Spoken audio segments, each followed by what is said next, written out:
carrot and parsnip soup in the soup maker. Really simple, very few ingredients, can't mess it up.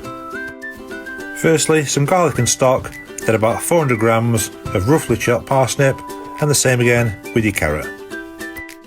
Then chuck in a whole onion, and I've put in 700ml of cold water because I want a chunky soup this time.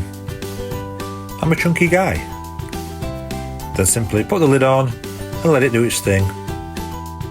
I'd recommend you cut your veg a little bit smaller, as I did have to wrestle the lid on quite a bit. But it still worked out alright, nice and smooth, plenty of taste. Add a bit of pepper on top, make it even better.